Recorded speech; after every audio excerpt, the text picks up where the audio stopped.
안녕하세요.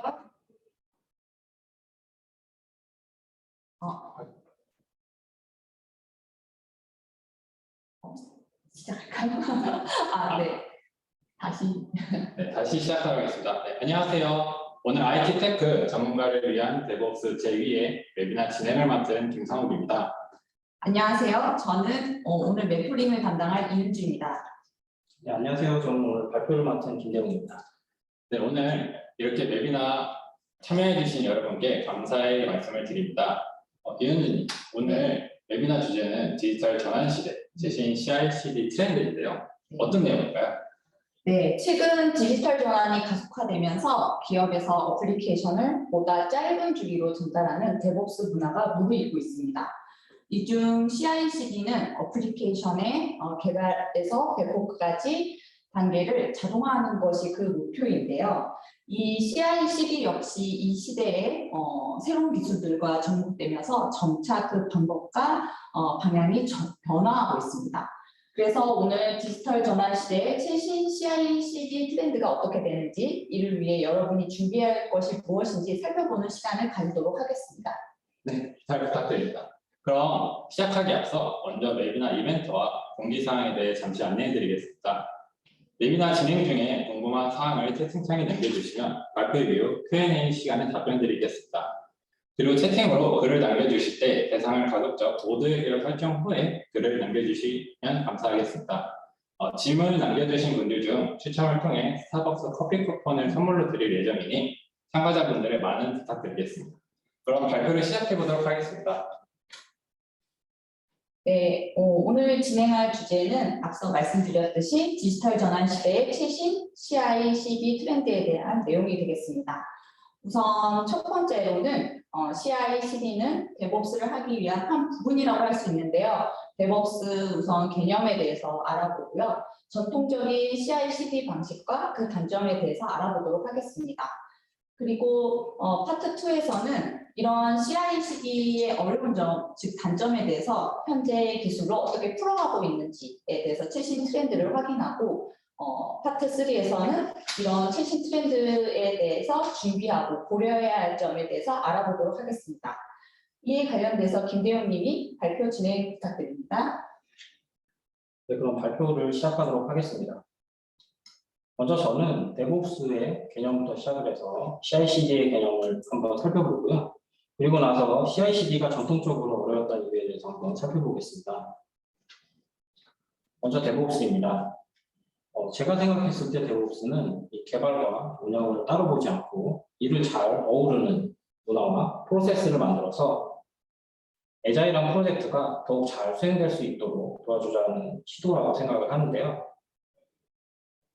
이런 데브옵스를 성공적으로 수행하기 위해서 여러 가지 노력이 필요하겠지만 대표적으로 중요하다고 생각하는 세 가지를 꼽아보자면, 먼저 첫 번째로 개발과 운영 간의 협업 문화가 그 첫 번째가 될 것이고요.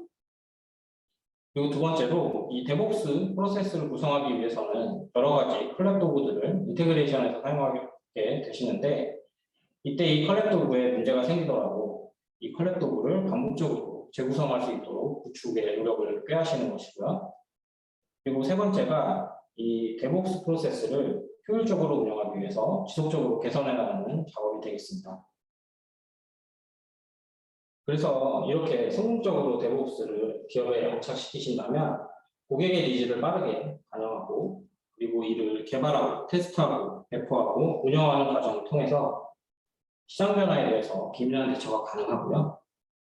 그리고 자동화된 테스트와 피드백을 통해서 서비스 품질을 확보할 수 있게 됩니다. 그리고 제가 앞서 데브옵스를 성공적으로 이끌기 위해서 이 데브옵스 프로세스에 대해 효율적인 운영을 위한 지속적인 개선을 하라고 말씀드렸는데요. 이를 위해서 결국 담당자가 하셔야 될 작업은 바로 이 데브옵스 사이클에 대한 자동화 통합이 되고요. 이 중 개발과 관련된 자동화 통합을 CI라고 부르고, 그리고 운영과 관련된 자동화 통합을 바로 CD라고 부르게 됩니다.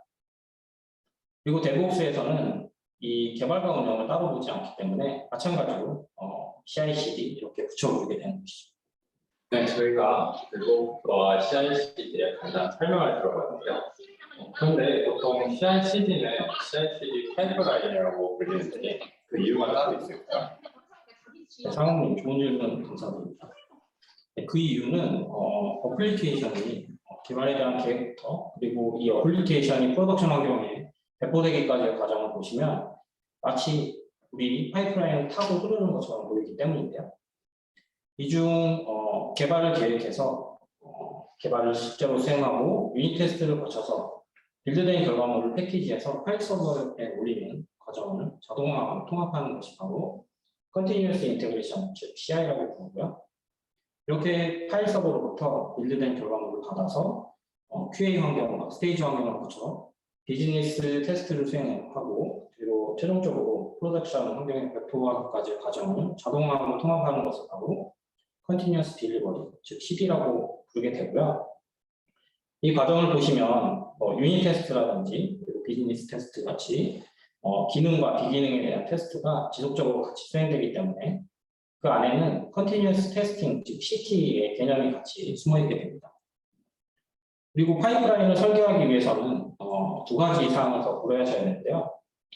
그중 첫 번째가 바로 이 CI/CD 파이프라인 운영 전반에 걸친 모니터링 작업이 되겠고요. 그리고 두 번째가 CI/CD 파이프라인을 실행했을 때 뭔가 문제가 생겼을 때 피드백을 받는 그런 기능들도 같이 구현하셔야 되겠습니다. 네. 지금 설명해 주신 것과 CI/CD 파이프라인의 장표를 보시면은 그렇게 어려워 보이지 않는데요. 근데 이 CI/CD 파이프라인을 실제로 구성하는 것이 생각보다 어렵다고들 하는데 그 이유가 무엇일까요? 네, 단순한 구성만 본다면 이 작업이 사실 별로 어렵지 않아야 되는데 전통적인 방식의 CI/CD는 생각보다 훨씬 고려하셔야 되는 사항이 많습니다. 어떤 것들을 고려하셔야 되는지 저는 먼저 하나의 어플리케이션 배포하는 상황을 가정해서 설명을 드려보도록 하겠습니다. 제가 만약에 웹 어플리케이션 하나 개발한다고 가정을 하면 이 웹 어플리케이션의 아키텍처에 따라서 백엔드, 프론트엔드, DB 같은 여러 개의 컴포넌트가 있을 수 있고요. 그리고 이 컴포넌트를 사용하는 아티팩트는 각각의 컴포넌트별로 다를 겁니다. 예를 들어서 DB 컴포넌트 같은 경우에는 SQL, 쿼리문 같은 것들을 사용하실 거고 백엔드라면 와르파일 같은 것들을 사용하게 되시죠. 그래서 각각의 컴포넌트별로 사용하는 아티팩트가 다르고 그리고 이 아티팩트를 시행하기 위한 각각의 컴포넌트 프로세스는 또한 다를 겁니다. 그리고 최종적으로 이 어플리케이션 프로세스는 이 여러 개의 컴포넌트 프로세스의 조합으로 실행되어야 되는데 이때 컴포넌트 프로세스 간에는 그 오더가 있을 수가 있고요. 또한 이 어플리케이션 프로세스를 실제 배포 환경에 적용할 때 이 배포 환경의 미묘한 차이로 인해서 이 어플리케이션 프로세스도 조금씩 다를 수가 있는데요. 예를 들자면 QA 환경에서는 기능 테스트에 대한 로직이 더 들어가야 될 거고 그리고 스테이지 환경에서는 비기능에 대한 고려가 들어가야 되고 운영 환경에 배포하실 때는 배포 전략에 따라서 롤링 배포나 까나리 배포 같은 그런 배포 전략이 더 들어가야 되는 것이죠. 그리고 이뿐만 아니라 배포 환경이 온프레미스냐 아니면 오픈스택 VM 같은 것들을 사용하시냐 클라우드를 사용하시냐 그리고 클라우드의 벤더에 따라서도 이 어플리케이션 프로세스는 조금씩 미묘하게 차이가 있기 때문에 하나의 어플리케이션에 대해서 CI/CD 구성하시는 것도 만만치 않은 작업이고요. 그리고 두 번째로 IT 조직의 규모가 커질수록 개발하고 운영하시는 어플리케이션과 프로젝트 수가 계속 늘어날 건데 이때 이 어플리케이션 간의 종속성이 생길 수 있습니다. 이 어플리케이션 간의 종속성은 보시는 것처럼 단순히 배포 순서에 대한 종속성이라면 간단한 처리가 가능하지만 A라는 어플리케이션을 배포하기 위해서 B라는 어플리케이션의 특정 버전이 필요하고 이 특정 버전을 배포하기 위해서 B 어플리케이션이 이전에 사용한 배포 프로세스를 똑같이 사용해야 된다면 처리하기가 훨씬 까다롭습니다. 그리고 제가 개발 환경에서 개발과 테스트를 잘 마쳤다고 하더라도 이 잘 마무리된 어플리케이션이 QA 환경과 스테이지 환경 그리고 프로덕션 환경에서 제대로 동작한다는 보장이 없는데요. 그 이유는 만약에 제가 엔진엑스 설치를 하더라도 이 설치하는 방법이 약간씩 달라서 각 환경별로 미묘한 차이가 발생하고 이로 인해 배포 환경에 대한 호환성 문제가 생기게 됩니다. 그리고 제가 롤백 같은 작업을 수행한다고 가정하면 단순히 뭐 와로 파일 같은 것만 이전 버전으로 바꾼다고 해서 동작하지 않을 수가 있는데요. 그것은 바로 프로덕션 환경은 이미 최신 환경으로 바뀌어 있기 때문이죠. 이뿐만 아니라 CI/CD 파이프라인 안에서는 여러 가지 컬렉터 보드를 인테그레이션해서 사용하시는데요. 이런 CI/CD 도구에 대한 운영이 미숙하셔서 뭔가 문제가 발생할 때 시간을 잡아먹고, 그리고 요즘은 또 파이프라인 에즈코드나 인프라 에즈코드처럼 인프라와 파이프라인에 대해서 코드로 표현하시는 경우가 많은데, 이때 자격증명 정보 같은 시크릿을 이 코드 안에 포함시켜서 이를 해커가 탈취해서 CI/CD 보안 문제 같은 것들이 생길 수가 있는 것이죠. 이런 여러 가지 이유로 인해서 이 CI/CD는 어플리케이션의 목표를 빠르게 수행하기 위해서 도입한 건데, 오히려 여기서 바틀렉이 걸리면서 어플리케이션 전달이 느려지는 그런 아이러니한 상황이 발생할 수도 있겠습니다. 네, 김대웅 님이 CI/CD의 어려움에 대해서 잘 설명을 해주셨는데요.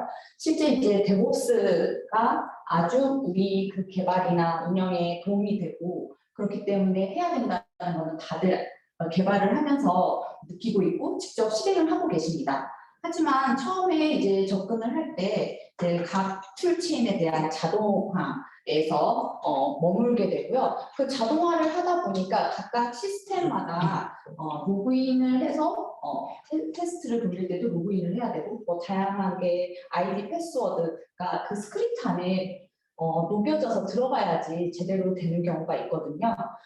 그렇기 때문에 어떤 조직에서는 저희는 보안 때문에 CI/CD를 할 수가 없어요. 이런 경우도 저는 직접 들었었거든요. 그럼 이런 거를 해결을 하는 방법이 있는 거겠죠? 네. 네.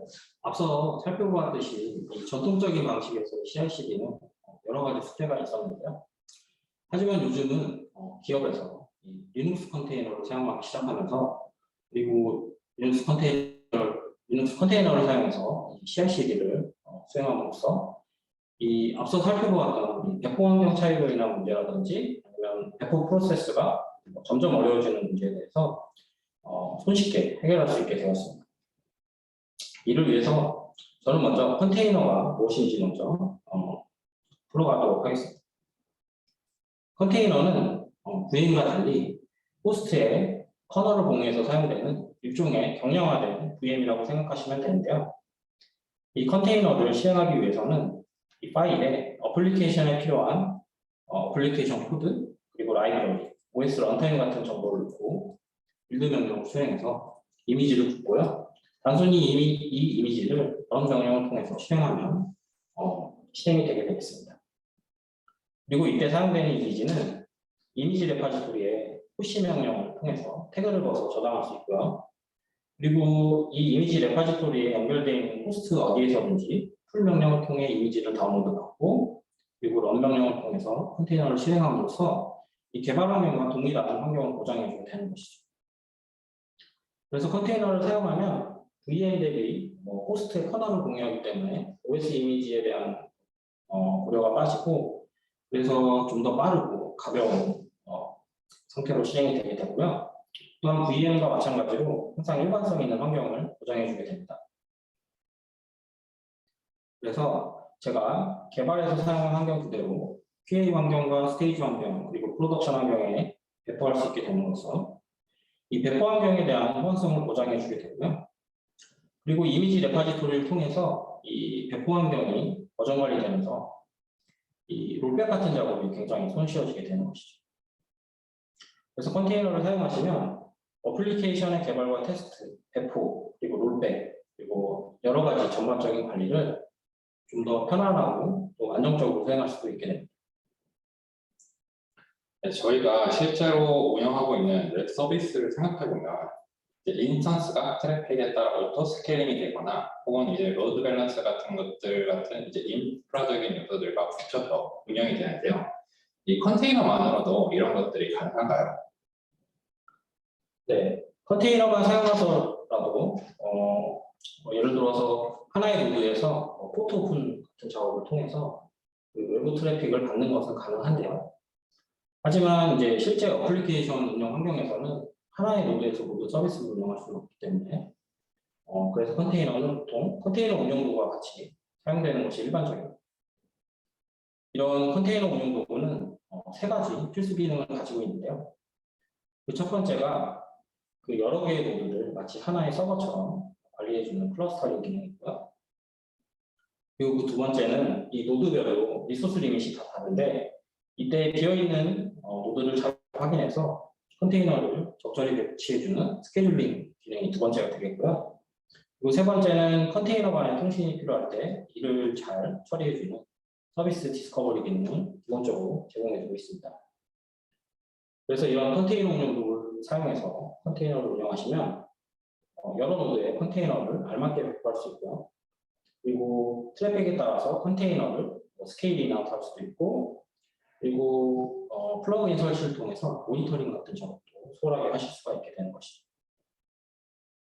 이런 컨테이너 운영 도구는 여러분도 익히 알고 계시겠지만 이제 쿠버네티스라는 도구를 가장 많이 사용하시고요.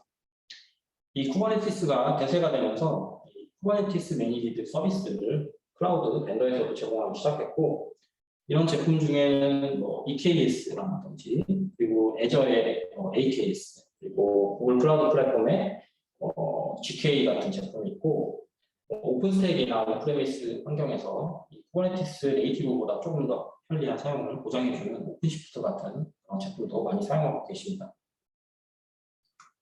그리고 앞서 상무님이 질문해 주신 내용처럼 이 어플리케이션을 운영하기 위해서 여러 가지 인프라 요소들이 필요하게 되는데요. 이를 쿠버네티스에서는 도대체 어떻게 구현하는지 한번 확인해 보면 다음과 같습니다. 먼저 쿠버네티스에서는 이 파드를 가장 작은 오브젝트로 사용하는데요. 이 파드는 항상 같이 사용되는 컨테이너의 그룹이라고 생각하시면 되고요. 이 파드에 외부 트래픽을 전달하기 위해서는 L7 스위치에 해당하는 인그레스라는 오브젝트를 정의하고, 그리고 L4 스위치에 해당하는 서비스, 그리고 로드 밸런서에 해당하는 디플로이먼트 같은 오브젝트를 정의하면, 그러면 외부 트래픽이 이런 오브젝트들에서 제공해주는 기능을 따라서 하드에 잘 전달되게 됩니다.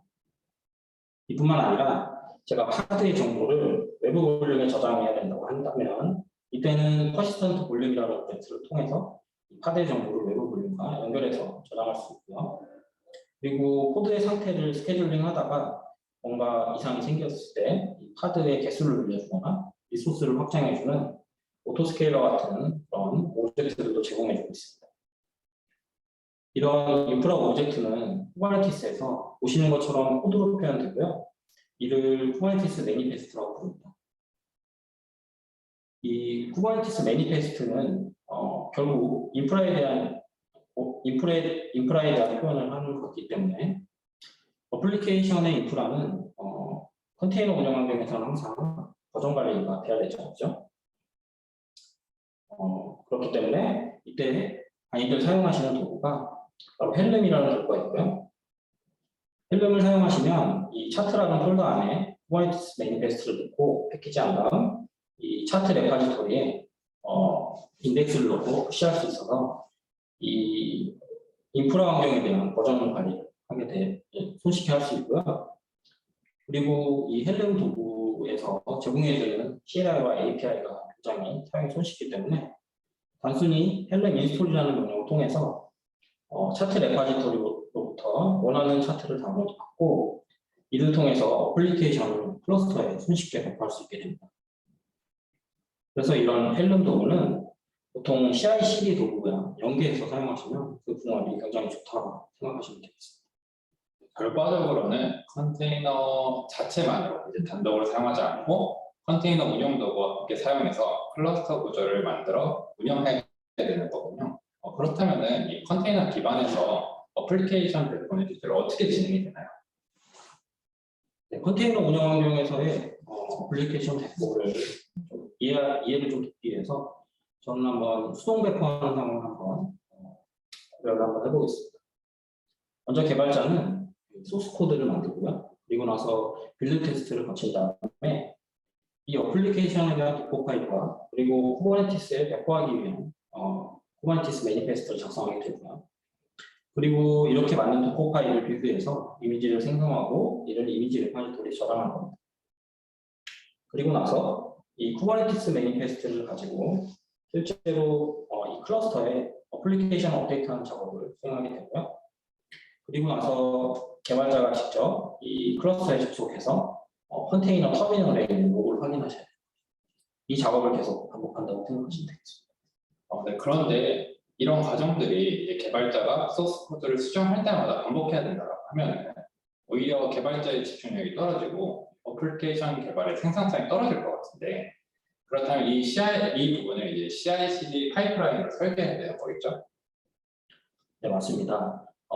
컨테이너 운영 환경에서 수동 배포로 이 작업을 계속 수행하기에는 너무 많은 시간을 소요가 되기 때문에 이 앞서의 과정을 자동화하고 통합하는 CI/CD 과정이 역시 필요하고요. 대신 그 구성이 레거시 어플리케이션에 비해서는 굉장히 단순한데요. 먼저 CI 과정에서는 단순히 컨테이너 이미지를 생성하고 저장하시면 되고요. 그리고 CD 과정에서는 이렇게 저장된 이미지를 다운로드 받아서 클러스에 배포하면 되겠습니다. 이 과정을 조금 더 들여다보면 다음과 같습니다. 먼저 컨테이너 운영 환경에서의 CI 작업은 베이스 이미지를 굽는 작업을 먼저 시작을 합니다. 이 베이스 이미지는 어플리케이션의 실행에 필요한 라이브러리와 패키지 그리고 런타임 정보 같은 것들을 넣어서 이미지를 만드는 것이고요. 이렇게 만든 이미지를 실행시켜서 어플리케이션 환경에 대한 테스트를 진행하시고요. 그리고 나서 이 환경에 대한 테스트가 끝나면 이 이미지 레포지토리에 태그를 넣고 푸시하는 간단한 플로우를 가지게 되고요. 이렇게 생성된 베이스 이미지는 나중에 어플리케이션 이미지를 부를 때 이 기반으로 사용되게 됩니다. 이렇게 베이스 이미지를 사용하시면 몇 가지 장점이 있는데요. 그 첫 번째가 어플리케이션 이미지를 구울 때 이 베이스 이미지에 대한 굽는 시간이 빠지면서 어플리케이션 이미지를 빠르게 구울 수가 있고요. 그리고 두 번째는 이 어플리케이션 환경과 그리고 어플리케이션 코드가 구분이 되면서 환경에 대한 테스트, 어플리케이션 테스트를 따로 수행할 수 있게 되는 것입니다. 이 과정을 콜렉터구와 같이 사용하는 경우를 살펴보자면 개발자가 이슈 매니지먼트 시스템으로부터 베이스 이미지를 만들려는 그런 이슈를 할당받으면 작업을 잘하고 이를 데브 브런치에 병합하게 되고요. 이를 CI/CD 파이프라인에서 잘 폴링을 하고 있다가 CI/CD 파이프라인이 시작이 되고 이미지를 줍고 그리고 환경에 대한 테스트를 수행하게 됩니다. 환경에 대한 테스트가 끝나면 자동으로 QA에게 피드백이 가게 되고요. QA는 이 테스트 결과를 확인해서 QA 브런치에 개발자가 작업한 내용을 버즈하게 됩니다. 마찬가지로 QA는 TL에게 작업한 내용에 대한 커멘트와 함께 풀리 테스트를 날리게 되고요. PL은 이 작업을 확인하고 마스터 브런치에 머지를 한 다음 그 다음에 멈춰있는 파이프라인을 계속해서 수행하기 위해서 이 승인과 함께 이 이미지에 대한 태그 정보를 넘겨주게 됩니다. 그러면 이제 CI/CD 파이프라인 안에서 태그를 넣고 그리고 이미지 레포지토리에 저장하는 작업을 수행하게 되는 것이죠.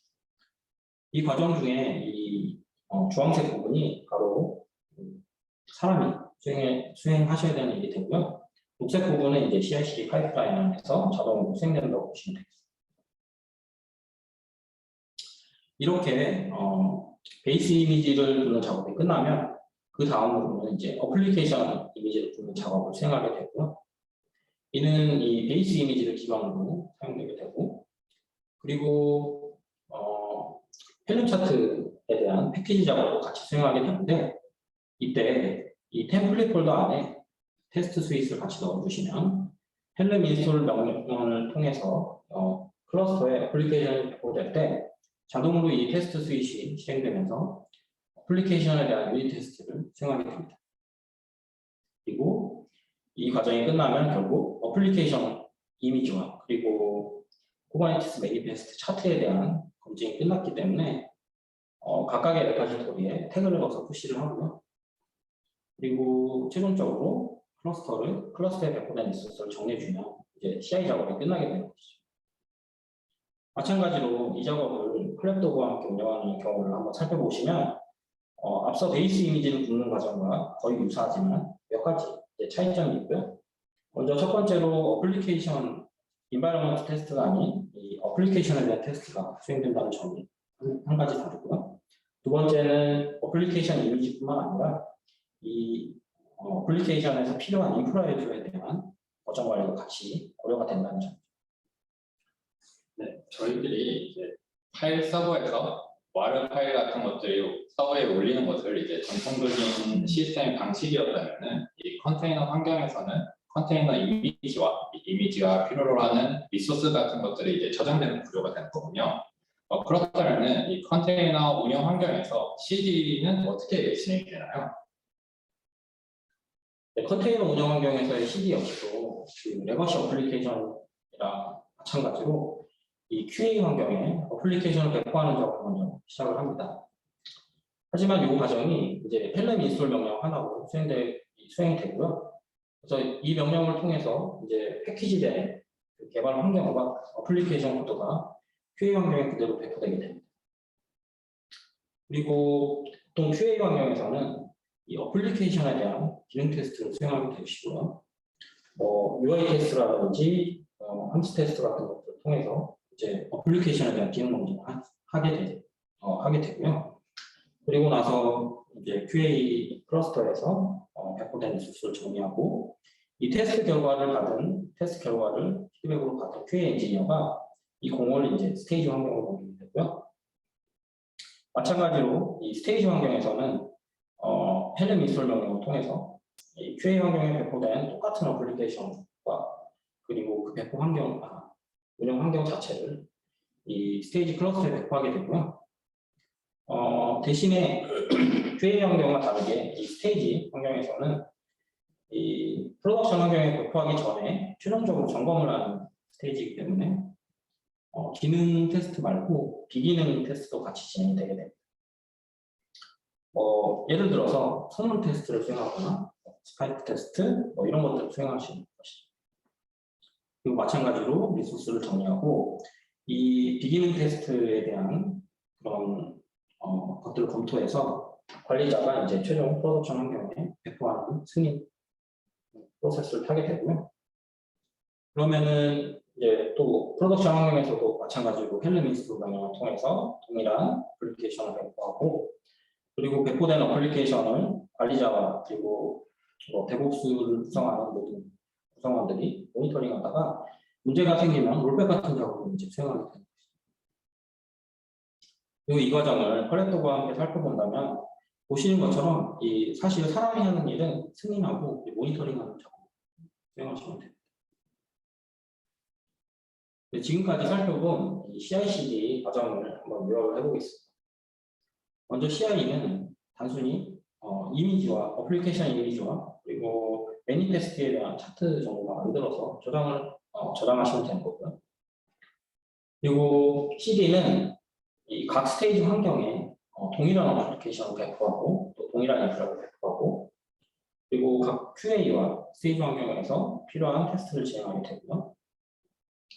그리고 마지막 운영 환경에서는 애플리케이션을 안정적으로 업데이트하기 위해서 여러 가지 배포 전략을 사용하는 프로세스를 사용해서 배포하게 되겠습니다. 네, 지금까지 저희가 컨테이너 운영 환경에서 CI/CD 파이프라인 구성과 그 수행에 대해서 제가 들어봤는데요. 근데 앞서 이제 CI/CD 파이프라인에 대해서 설명을 해주실 때 그 마지막에 모니터링과 피드백도 고려해 주셔야 한다고 말씀해 주셨는데 그렇다면 이 컨테이너 운영 환경에서 CI/CD 파이프라인에 대한 모니터링은 어떻게 수행이 되나요? 네, 사실 컨테이너 운영 환경에서의 모니터링은 어렵습니다. 왜냐하면 이 컨테이너 운영 환경에서는 보통 여러 개의 서비스가 하나의 어플리케이션을 구성하게 되고요. 이 서비스를 구성하는 여러 컨테이너가 서로 통신하는 구조로 이루어지기 때문에 도대체 어떤 서비스에서 장애가 발생했는지 파악하기도 어렵고, 또한 컨테이너에 이 로그가 분산돼서 이 로그를 하나로 합치는 작업조차 쉽지 않았습니다. 이런 문제를 해결하기 위해서 2018년도에 이스티오라는 오픈소스 프로젝트가 시작됐고요. 이 이스티오 오픈소스를 사용하시면 엔보이 프록시라는 애가 이 모든 서비스에 자동으로 삽입되고, 그리고 이 엔보이 프록시를 통해서 트래픽을 수집할 수 있게 되고요. 이 수집된 정보를 이 오픈소스에 포함된 모니터링 도구를 같이 설치해서 운영을 하시면 서비스 메시를 확인하시거나 서비스 에러를 확인하시거나 시스템 매트릭을 수집해서 그래파나 같은 도구로 비주얼라이제이션하는 작업을 예전보다는 훨씬 손쉽게 수행할 수 있게 됐습니다. 하지만 여전히 이 컨테이너 운영 환경에서의 CI/CD 작업은 개발과 운영에서 풀어야 될 숙제처럼 남아 있는데요. 예를 들어서 젠킨스라는 CI/CD 파이프라인 안에서 CI 도구로 사용되는 젠킨스라는 도구에서 빌드와 테스트 정보 같은 것들을 모으고, 또 이 중에 유의미한 데이터를 파싱하고 분석해서 실제로 보여주는 그런 작업은 여러 가지 오픈 도구들을 사용해서 구성을 하셔야 되는 것이죠.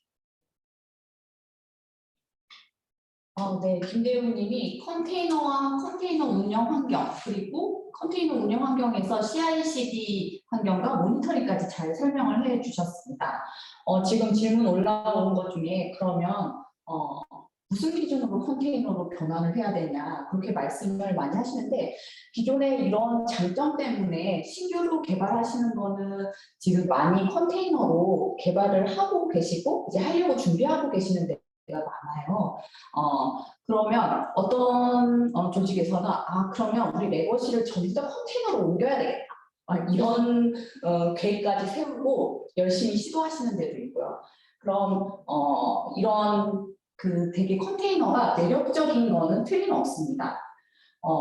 처음에 그러면 컨테이너 운영 환경을 준비하기 위해서 우리가 고려해야 할 사항에 대해서 발표해 주십시오. 컨테이너 운영 환경에서 이 CI/CD를 사용하기 위해서는 어떤 것들을 고려해야 되는지 한번 하나씩 살펴보겠습니다. 먼저 첫 번째로 이 컨테이너 운영 도구가 컨테이너 운영 도구에 대한 한계를 명확히 하시는 게 중요하겠는데요. 이 컨테이너 운영 도구는 파스인가요? 네, 컨테이너 운영 도구는 파스가 아니고, 예를 들어 파스 같은 거는 AWS 람다 같은 애들이 파스인데, 이 AWS 람다 같은 경우에는 개발자가 개발 함수 같은 것만 작성을 하고, 실제로 이를 배포하거나 모니터링하는 작업은 전부 람다에서 다 수행을 해주지만, 컨테이너 운영 도구는 말 그대로 이 컨테이너 운영을 위해서 필요한 인프라를 제공하고 배포를 위한 API 같은 것들만 제공을 해주고 있습니다. 그래서 컨테이너 운영으로 전환하시기 전에는 이 컨테이너 운영 도구가 지원하는 기능, 그리고 지원하지 않는 기능을 명확하게 파악하시고, 이 구축이 필요한 부분에 대해서 미리미리 정리해 놓으시는 게 좋겠고요. 그리고 두 번째로 이 컨테이너 운영 전환을 신중히 고려하시는 것이 좋습니다. 레가시 어플리케이션을 당장 몇 개월 내로 전환하겠다 이렇게 하시는 건 좀 맞지 않고요. 왜냐하면 앞서 살펴보신 것처럼 이 컨테이너를 기반으로 하는 운영이 이 기존 운영 환경과는 굉장히 차이가 있거든요.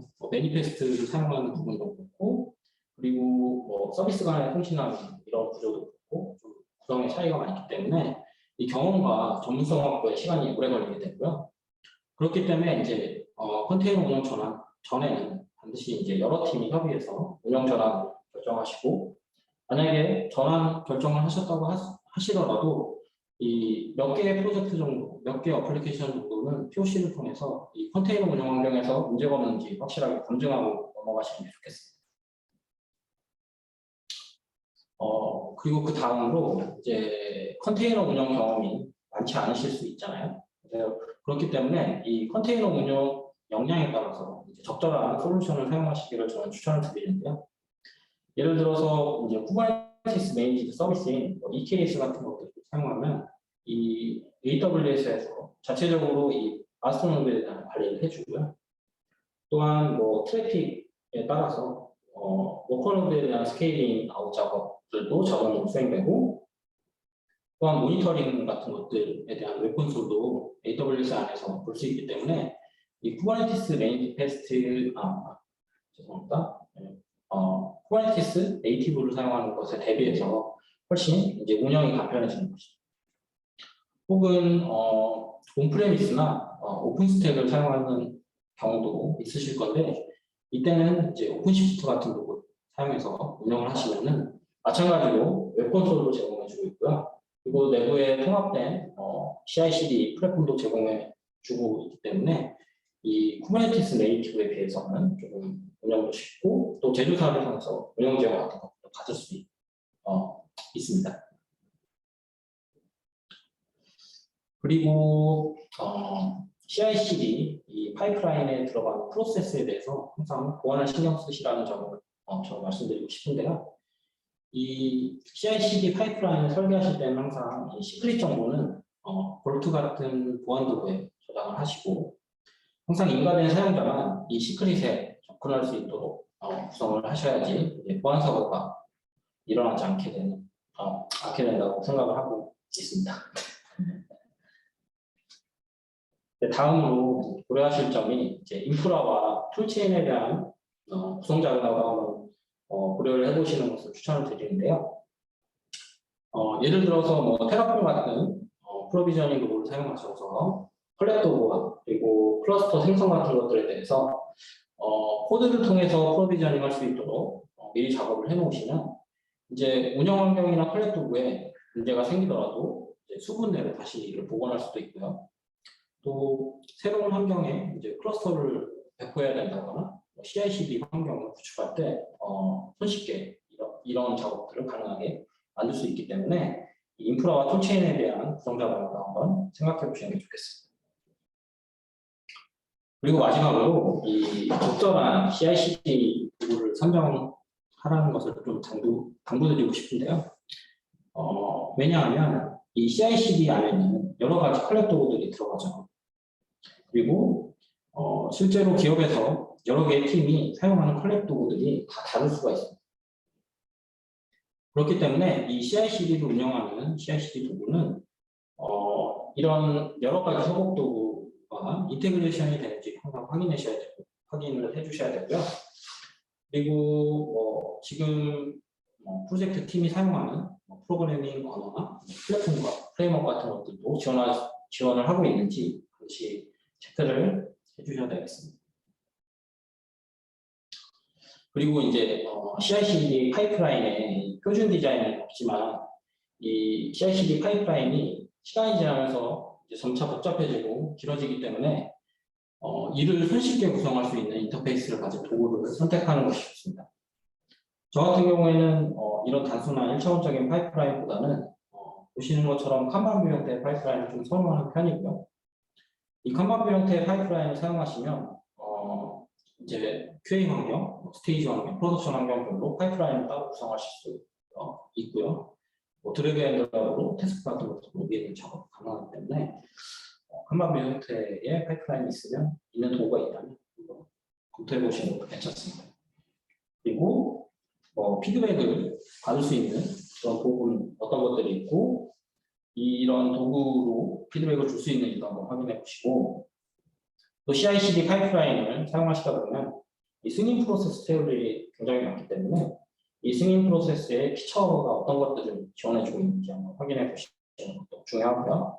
또한 CI/CD 도구 안에서 사용되는 오브젝트들에 대해서 이제 인가된 사용자가 사용할 수 있도록 ACL 구성 같은 것들이 잘 되어 있는지, CI/CD 도구 안에서 시크릿 관리는 어떻게 하는지 이런 것들도 좀 점검을 해보시고, 그리고 측정이나 지원 그리고 비용 측면에서도 CI/CD 파이프라인 실행에 관한 인사이트를 주고 있는지, 그리고 비용은 얼마인지, 이 활성화된 커뮤니티의 사이즈와 그리고 지원팀이 있는지 여부도 잘 한번 파악을 해보셔야겠습니다. 그리고 이런 기능들을 대체로 잘 제공해주는 제품은 보통 CI/CD 엔터프라이즈 제품이 많은데요. 예를 들어서 클라우드비 애널리틱 제품을 사용하시면 이 200개 이상의 검증된 플러그인을 통해서 여러 개의 콜렉터와 인테그레이션이 가능하고요. 칸반 형태의 파이프라인도 지원해주고 있고, 또 CI/CD 인사이트 대시보드를 빌트인으로 제공해주고 있기 때문에 이제 개발과 운영 조직에서 따로 CI/CD 모니터링을 위한 그런 수작업을 하시지 않더라도 손쉽게 CI/CD 운영이 가능해지게 됩니다. 네, 지금까지 디지털 전환 시대의 CI/CD는 어떻게 변경되고 있는지, 그로 인해 고려해야 할 것들이 무엇인지에 대해서 살펴봤습니다.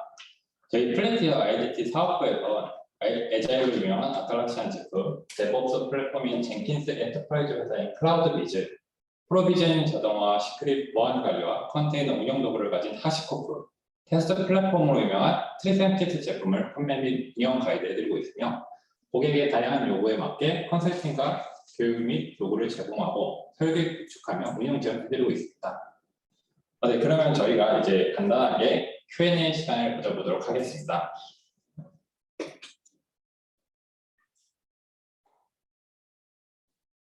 참가자분들께서 이 CI/CD 파이프라인 전환에 대해서 많이 궁금해하시는 것 같아요.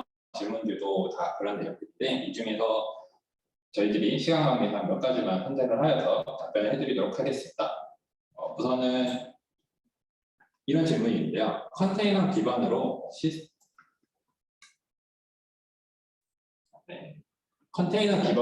시스템 배포 시에는 리눅스 기반만 적용해서 많이 운영하는데 윈도우 기반으로 시스템에 대해서는 리눅스로 마이그레이션 한 후에 CI/CD를 적용해야 될지 여쭤봤습니다.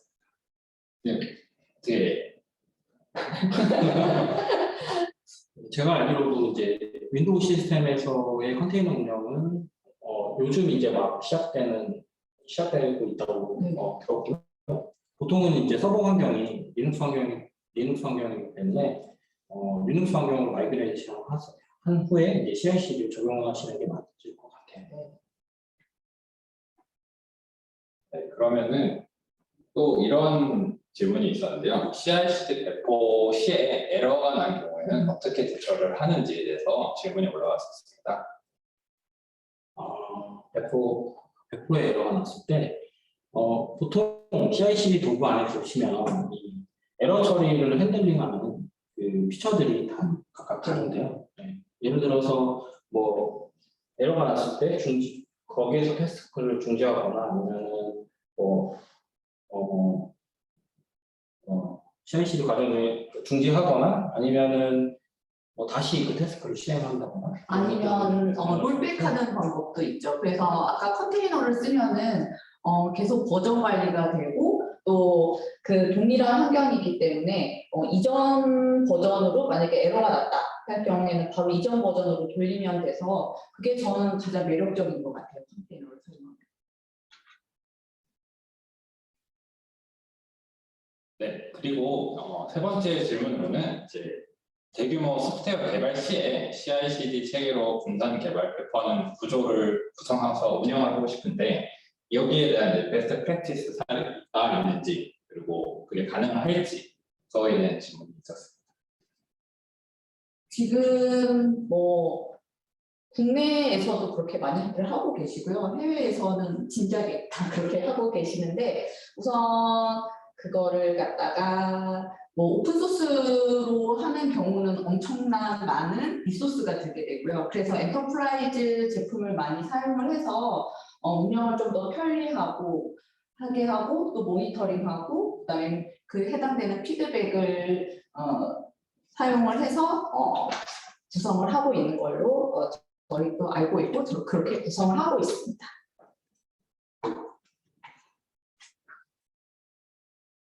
네, 저희가 이제 마지막으로 질문을 4개 정도 받으려고 했었는데요. 그러면은 이제 마지막 질문을 하나 정해서 답변을 드리도록 하겠습니다.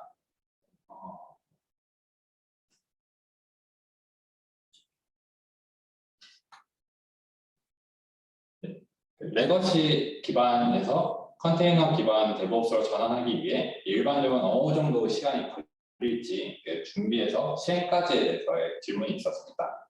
제일 어려운 질문을 모르셨는데 그건 어플리케이션마다 다르고요. 제일 당황스러운 질문이었어요. 실제로 저희가 프로젝트 할 때 그런 거에 대한 질문을 많이 받고 레거시를 다 컨테이너로 변경을 해야 된다라는 주제를 가지고 하실 경우에는 되게 저희가 뜯어 말립니다. 그렇게 하시면 안 된다고. 왜냐하면은 너무 환경이 달라요. 저희가 봤을 때도. 그래서 신규 그 어플리케이션 개발을 적극적으로 추천을 드리고요. 그렇게 해서 효과를 보셨다, 마음에 든다. 그럴 경우에는 레거시도 전환하는 것을 추천드리고 있습니다. 레거시를 컨테이너 기반 환경으로 이제 구성을 하시려면 보통 기존의 모놀리틱 아키텍처에서 마이크로 서비스 아키텍처로 옮겨가는 과정을 거치셔야 되는데요. 사실 이 과정이 생각보다 쉽지 않아서 컨설팅을 통해서 레거시에 있는 어플리케이션을 조금씩 끊어서 마이크로 서비스로 옮겨가는 그런 과정을 거치셔야 되고요. 네, 은주님이 말씀해주신 것처럼 이 시간은 사실은 한번 어플리케이션을 한번 확인을 해봐야 돼요. 네. 복잡도를 한번 확인해보고 DB 같은 것도 좀 뜯어내야 되고요. 아무래도 이런 부분들이 이제 가장 궁금했었던 부분인 것 같아서 제가 선택을 해봤는데 아무래도 시간이 좀 남아있는 것 같아서 제가 하나 정도 더 질문에 대한 답변을 드리겠습니다. CI/CD를 세그먼트로 나눠서 클라우드별 혹은 지역별로 이제 구성 시에 연동하는 방안에 대해서 여쭤봤었는데 이거에 대해서는 어떻게 가능할까? 세그먼트로 나눕니다.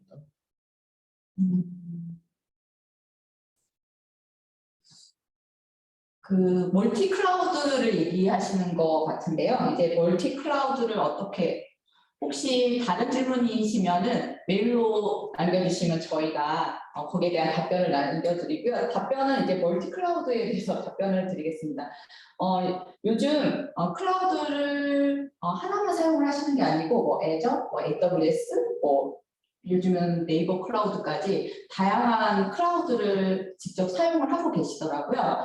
그럴 경우에 이제 같은 워크플로우로 개발 및 CI/CD까지 하기 위해서 다양한 도구는 아니고 그런 특정화된 도구들이 있어요. 멀티 클라우드를 제공을 하는 그런 걸 통해서 CI/CD를 구성할 수 있게 제공을 하고 있습니다.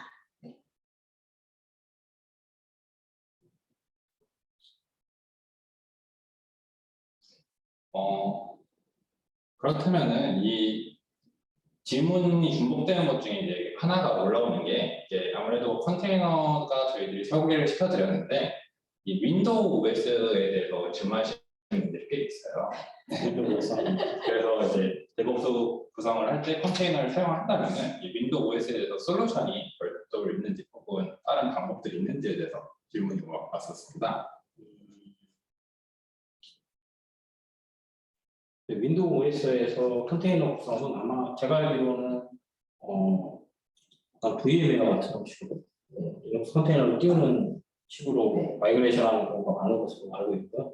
저도 사실 윈도우 환경에서의 컨테이너 구성 경험은 제가 없기 때문에 네, 좀 자세한 내용은 제가 메일로 답변드리도록 하겠습니다. 네, 저도 제 노트북에서 테스트용으로만 윈도우에서 컨테이너를 띄우고 그렇게 테스트는 했는데 실질적으로 구동은 안 해봐서 정확한 답변을 저희가 좀 더 조사해서 답변을 드리도록 하겠습니다.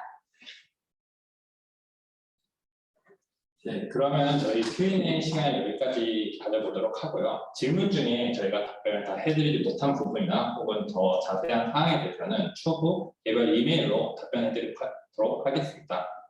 더 궁금하신 내용들이 있으시면 화면에 연락처로 문의 주시면 친절하게 안내해드리겠습니다. 다음번에는 저희 고객 여러분들이 궁금해할 컨티뉴어스 테스트, CT에 대한 웨비나가 진행될 예정이니 많은 관심 부탁드립니다. 지금까지 웨비나에 참여해주신 모든 분들께 감사드립니다. 네, 수고하셨습니다.